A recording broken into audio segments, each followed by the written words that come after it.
Guys welcome back to channel. ഞാൻ വന്നിട്ടുള്ള രമേശ് നാരായണന് ചെറിയൊരു അബദ്ധം പറ്റിയിരിക്കുക. അതിനെക്കുറിച്ച് പറയാൻ വേണ്ടിയിട്ടുള്ള പലർക്കും നമസ്കാരം ഗൈസ്. ഓക്കെ, രമേശ് നാരായണന് അബദ്ധമല്ല പറ്റിയിട്ടുള്ളത്, ചെറിയൊരു ആണ് പറ്റിയിട്ടുള്ളത്. അത് വേറെ നമ്മുടെ ആസിഫ് അലിയെ വിളിച്ചിട്ട് ഇവർ അവാർഡ് കൊടുക്കാൻ പറയുന്നുണ്ടായിരുന്നു. ആസിഫ് അലി അത് ഡയറക്റ്റായിട്ട് കൊടുക്കുന്നുണ്ട്. വേറെ ആരെയോ ഡയറക്ടറെ വിളിച്ചിട്ട് ഈ ഒരു വ്യക്തി അവാർഡ് വാങ്ങുന്ന മാതിരിയാണ് കാണിച്ചിട്ടുള്ളത്. അതെന്തായാലും ഒരു ആസിഫ് അലി അവിടെ നിന്ന് ഇറങ്ങി ചിരിച്ചിട്ട് പോകുന്നതായിട്ടാണ് കാണിച്ചിട്ടുള്ളത്.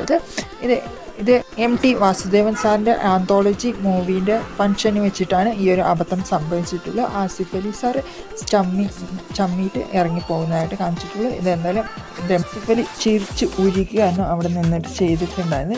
എന്തായാലും ചെയ്തത് തെറ്റാണ് എന്ന് മനസ്സിലാക്കി ഈ വ്യക്തി ഇപ്പോൾ സോഷ്യൽ മീഡിയയും മറ്റുള്ള പ്ലാറ്റ്ഫോം രമേശ് നാരായണൻ ക്ഷമാപണമൊക്കെ നടത്തിയിട്ടുണ്ടായിരുന്നു. മീഡിയ വഴിയും സോഷ്യൽ മീഡിയ വഴിയും എല്ലാ വഴിയും നടത്തിയിട്ട് അതൊന്നും ഏൽക്കില്ല എന്നാണ് എനിക്ക് പറയാനുള്ളത്. തെറ്റ്